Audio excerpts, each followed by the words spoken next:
Tu veux donc faire un petit bilan, là, début novembre, sur le mercato marseillais, à l'aune de ce qu'on a vu depuis? Oui, parce que comme le dit si bien Eric Dimeco tout à l'heure dans le Moscato Show, il y a eu 16 matchs déjà de l'OM, Ouais. mine de rien. Et c'est vrai que c'est pas rien. Donc on peut avoir un peu de recul déjà sur ce qui s'est passé. Dire que le mercato, d'un point de vue offensif de l'OM, est raté, ça crève un peu les yeux. C'est pas une grande originalité. D'autant que c'était pas la force de l'OM l'an passé déjà. C'est pas une équipe qui nous emballait par son talent et par ses joueurs offensifs. Il y avait certes Sanchez, évidemment. Il y avait un petit peu Under, mais on n'avait pas non plus, on n'était pas subjugué. Et quand on voit les stats, Moi, l'OM de l'année dernière, j'aimais bien. Hein. non mais je parle sur le plan offensif, Daniel. C'est une équipe qui mettait beaucoup d'intensité, qui était capable de mettre Moi, ça beaucoup me plaisait. d'énergie dans un match, mais qui n'avait pas un talent. Et ça a été sa limite d'ailleurs. Si elle n'a pas terminé mieux que troisième, et si elle a eu des déceptions dans les coupes, c'était aussi en partie parce qu'elle manquait de joueurs offensifs. Supérieurs à ceux qu'elle avait. D'ailleurs, Sanchez a fini avec 13 buts. Hein. C'est pas non plus tout le monde. Aujourd'hui, on a Sanchez à la bouche. Ah, tu penses qu'il ferait tâche dans l'effectif, là, Sanchez? Non, pas du tout. Ah Non, bon. non, non, non. Je pense effectivement qu'il aurait fallu le garder et qu'il fallait surtout pas le remplacer par Pierre-Emerick Aubameyang. Ça, c'est une grosse faute et c'est une faute importante parce que c'est un énorme budget. Aubameyang, il a signé 3 ans à Marseille. Il a signé 3 ans à Marseille, Pas donc fait 2+1. 700 000 euros par mois. Oui, enfin, je crois que la non-option, elle est assez facilement levable. Mais donc ça, c'est quand même c'est là où il y a un gros fiasco. C'est pas complètement surprenant puisque tous les ans, on est dans ce mécano-M de Longoria qui veut à chaque fois tout changer. Ça s'est plutôt bien passé les 2 premières années. Il a été plutôt inspiré, mais il est évident qu'il peut pas l'être à chaque fois. Et que là, malheureusement, il se loupe sur la même ligne. C'est-à-dire qu'il se loupe sur Aubameyang, pour l'instant sur Sarr. Moi, je le regrette parce que c'est un joueur que j'aime bien, Sarr, qui avait montré les choses à Non. Rennes, qui avait montré les choses également. Non. Faire C'est au quelques mieux un matchs à joueur de Watford. rotation, ça. Oui, mais enfin, NDI, tu considères que c'est raté aussi? oui, pour l'instant, oui. Bon, je connaissais pas, donc j'avais pas d'avis préconçu sur lui, à part l'avoir vu un petit peu avec le Sénégal, mais voilà. Et puis Correa, qui est totalement, qui est fantomatique. Et Kondogbia. Et Ça, c'est pas l'attaque. Je vais te dire que c'est le milieu. oui, non. Moi, je voulais parler.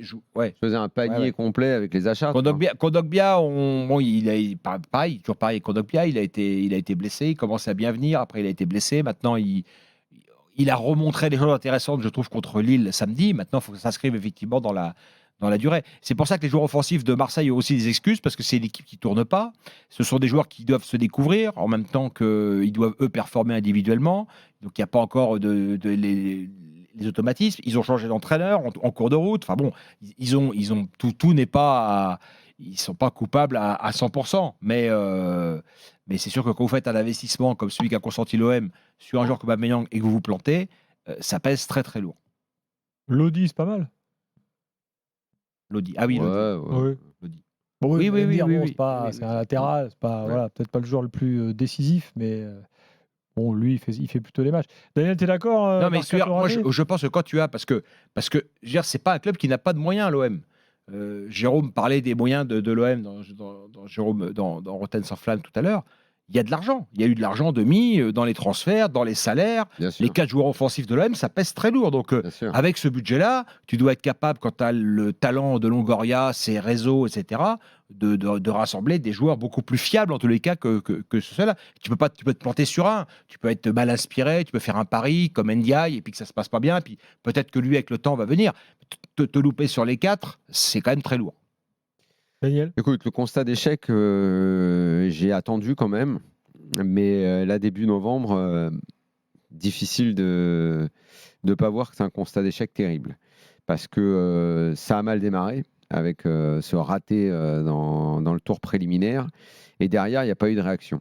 Il y a eu cette crise qui a vu partir un entraîneur qui visiblement n'était jamais arrivé, et petit à petit, forcément, tu dois donner un petit peu sa chance au produit. Tu dis, attendons, les joueurs, attendons. On en est à 11 matchs, plus un peu plus, puisque toi, tu as compté la totale. Ouais. Il n'y a pas d'amélioration. Il y a eu 5 matchs de Coupe d'Europe déjà. Il n'y a pas d'amélioration. Il ne se passe pas grand-chose quand tu regardes l'OM. Et j'ai même envie de dire qu'il y a un élément positif qui est inquiétant, et c'est paradoxal, c'est que l'état d'esprit, il est bon. C'est que l'équipe, elle joue. L'équipe, elle essaye de jouer, elle se donne à fond. Il n'y a pas de mecs qui trichent dans l'équipe. Ils sont à fond, les mecs. s'ils sont à fond, tu as déjà eu un changement d'entraîneur. Moi, je crois pas. Je crois pas que les joueurs offensifs soient à fond, Daniel. Je pense qu'il est Pierre-Emerick Moi, je Aubameyang, pense même qu'ils sont à si fond. moi, je l'ai vu jouer Moi, je en pense qu'ils sont à Angleterre. fond. Moi, et je peux même faire mieux. J'ai vu son Moi, je pense qu'il peut pas déclin. faire plus. Mais je pense qu'il peut faire beaucoup mieux que ça quand même. Moi, je pense qu'il est en déclin. Je suis pas sûr qu'il puisse faire mieux. Je pense qu'il a plus la vitesse. Tu lui mets un ballon en profondeur, il est KO. Là, c'est très, très grave. Il est bloqué, il avance plus. Il avance plus, il est à la charrette. Je crois pas. Bah alors, c'est quoi alors? C'est quoi Non, le je problème pense qu'il se situe. Je pense que déjà, c'est un joueur qui n'a jamais existé, Aubameyang, que par ses stats. Donc, s'il n'a pas de stats, il existe peu. mais moi, je Et dans pense le jeu physiquement- d'une équipe, il est peu Mais concerné. physiquement, il est cramé. Tu lui mets un ballon en profondeur Non, et je il pense décroche qu'il pas en- la caravane.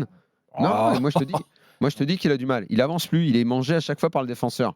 Donc le recrutement, tu as parlé des joueurs. Moi, le problème, c'est que j'en vois pas un dans ceux qui sont arrivés qui est bon. Et en fait, le mécano M, c'est incohérent. Il n'y a pas d'équipe, ça se fait pas normalement. Tu changes pas tout. C'était une exception extraordinaire que ça ait Tu marché changes 2 pas années de tout suite. comme ça. Ouais. Et je disais toujours, le problème, c'est que c'est incohérent, mais que tant que ça marche, qu'est-ce que tu veux dire? Tu dis rien. Tu dis, dans cette anomalie footballistique, ça marche. Eh ben bravo, alors vas-y, continue. Si tu es assez fort pour changer les mecs et faire venir et tout, et que ça marche, ça marche. En changeant d'entraîneur, qui plus est. Et je disais toujours, le problème, c'est quand ça va pas marcher, attention à la chute.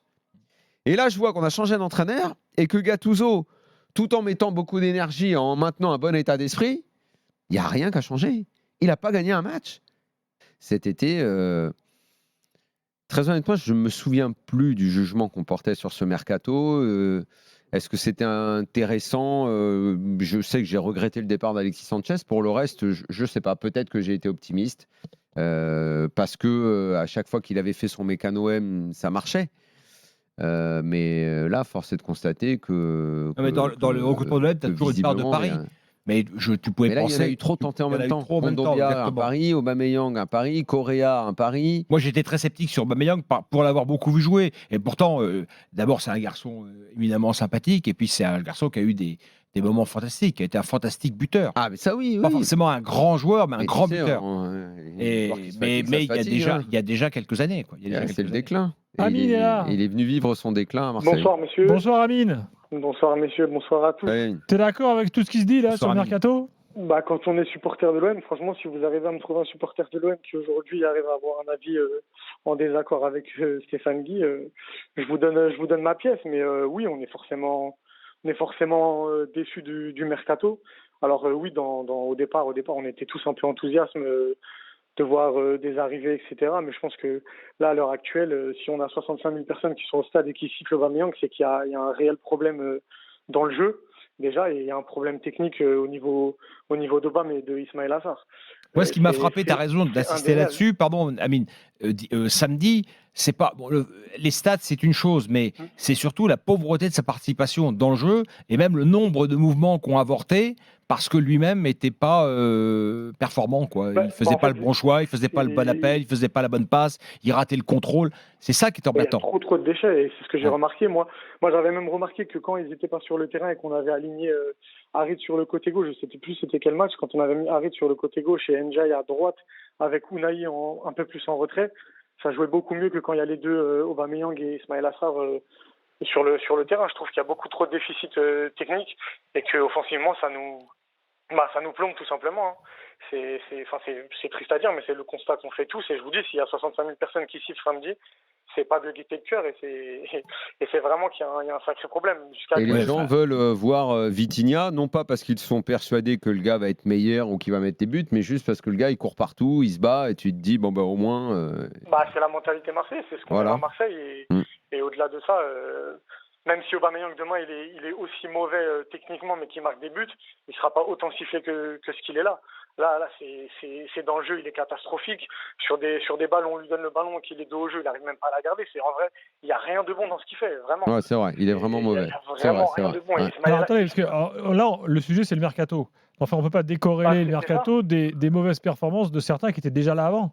Après, moi, si je peux. Parce que personne ne rattrape personne, en fait. Non, mais à partir du moment où l'équipe tourne pas et que tu as plein de mecs. Déception, quand même. Unai, quand même, déception. Bah, Unai, il n'existe plus. Unai, il a disparu. En Harit, fait, il est arrivé, c'était. Lopez dans les buts, Il y a pas une génial. grosse attente. Il y a une grosse attente sur lui. Rongier, il est moins bien. Enfin, la Mais liste ça, est longue. après, ils sont tous un peu moins bien, mais c'est normal parce qu'ils sont moins bien entourés et l'équipe ne tourne pas comme l'année Bah, dernière. Mais peux ceux rajouter qui étaient quelque là chose. l'année dernière, moi je peux pas taper sur eux d'abord. Il y a les nouveaux. Les nouveaux sont arrivés. Visiblement, c'est eux qui ont plombé l'équipe puisque les gars l'année dernière ils jouaient bien les autres. Donc les nouveaux, en fait, Je peux rebondir sur ça. on a trop changé. Et de toute façon, c'est ce qu'a dit Stéphane, c'est une anomalie de faire autant de changements. Tant que ça marche, ça marche. Là, tu as pris la porte dans la gueule parce qu'à un moment, c'est trop. Oui, Amine, vas-y. Non, ce que je disais, pour revenir sur ça, mais moi je pense que surtout l'année dernière, c'était l'animation et le système de jeu qui faisait que un joueur comme Rongier ou Verretou était bon. C'est l'animation, le système de jeu qui faisait qu'ils étaient bons et que cette année, voilà, ils sont un peu moins bien entourés. Et du coup, il y a beaucoup moins de projections vers l'avant et tout ça. Après, oui, pour revenir sur Longoria, moi qui a toujours été un fervent défendeur de Longoria, on est obligé de constater qu'aujourd'hui, il y a eu une grosse erreur de casting à tous les niveaux. Que ce soit Aubame, que ce soit même Kondogbia qui vient, qui est blessé, qui repart, qui revient. Donc on sait jamais s'il sera là tout le temps. Ah ça, le truc, tu sais, le pire, c'est que mine de rien, sur les joueurs que tu cites, et on pourrait faire avec les autres, Aubameyang, on savait qu'il était sur pente descendante. Et que donc, s'il venait, c'était un pari. Mais on savait, il y avait longtemps qu'il mettait plus de buts, longtemps qu'on connaissait même ses problèmes extrasportifs. Ok. Kondogbia, les mots pour mots, ce que tu viens de dire, on l'a toujours su. C'est un petit peu à l'image, ce que tu viens de dire là, c'est l'image de sa carrière. Donc on savait. Correa, à l'Inter, c'était pas un titulaire et je me souviens, ça pour le coup, je me souviens cet été, parce que j'avais raconté que j'avais appelé dans ma famille, il y a pas mal de supporters de l'Inter. Il m'avait dit, écoute, nous, on s'en fout de le voir partir. C'était pas un bon joueur, il était à peine titulaire. Après, ces joueurs-là, Daniel, si Kondogbia est performant, il reste à Atlético Madrid. Si Correa est performant, il reste à l'Inter. Voilà. Moi, ce que je reproche à ça, c'est plutôt que d'aller chercher Alexis Sanchez des prospects. Est 4e de la rotation à l'Inter bien sûr. cette année. Et Sanchez, c'était un pari aussi l'année dernière, parce que il a fait une très bonne saison, mais quand il arrive, il y avait beaucoup de points d'interrogation. C'est pour ça qu'on s'était fait dit 2 ans qu'il n'est pas mis un but en Ligue des Champions. On s'était dit, Alexis Sanchez, on le pensait tous cramé. Il a fait une très bonne saison à l'OM. Aubameyang, on le pensait tous cramé. Pourquoi pas C'est ça en fait. Mais comme a dit fort justement Eric Dimeco tout à l'heure, son parcours à Kondogbia, il a toujours été comme ça. Et mais il a aussi, Correa, il n'a jamais été bon. Kondogbia, il a aussi des moments où il est vraiment très très fort. Il a eu des pics. Et pas il y a 5 ans, avec l'Atlético Madrid l'année dernière, il a eu de très bonnes périodes. Kondogbia, quand il a eu les pics de bons, c'est d'un coup, tu voyais un des meilleurs milieux de terrain en Europe. C'est un niveau international. Le problème, c'est que c'est 10 matchs dans sa vie. Sarr, en revanche, moi, je me souviens de lui à Rennes. Après, il va en Angleterre dans des petits clubs. Il a même joué au Championship. Moi, j'ai jamais trouvé que c'était un bon joueur. Il est allé à Watford et Watford est descendu. Moi, j'ai jamais trouvé que c'était un bon joueur. C'est un gars qui a plein de bonne volonté, qui peut, mais bon, il est dans une catégorie de joueurs qui. Moi, vraiment. Quand tu mets Daniel, quand tu mettais dans la balance Under et Sarr. Moi, je préfère Under. Ah si, je préfère Under. Il y a plus de qualité technique déjà. Bon, bref, au final, est-ce que c'est parce que c'était le statut de l'OM, parce qu'on croyait trop en Longoria, parce qu'il venait de faire 2e, parce qu'il y avait ce tour préliminaire de Ligue des Champions? Est-ce que c'est ça qui nous a poussé à tous être un petit peu trop optimistes? Et au final, comme on fait le bilan après 11 matchs, on se dit, ah merde, c'est vrai, il y avait ça, il y avait ça, il y avait ça, il y avait ça. En fait, on n'a peut-être pas assez ouvert les yeux, en fait.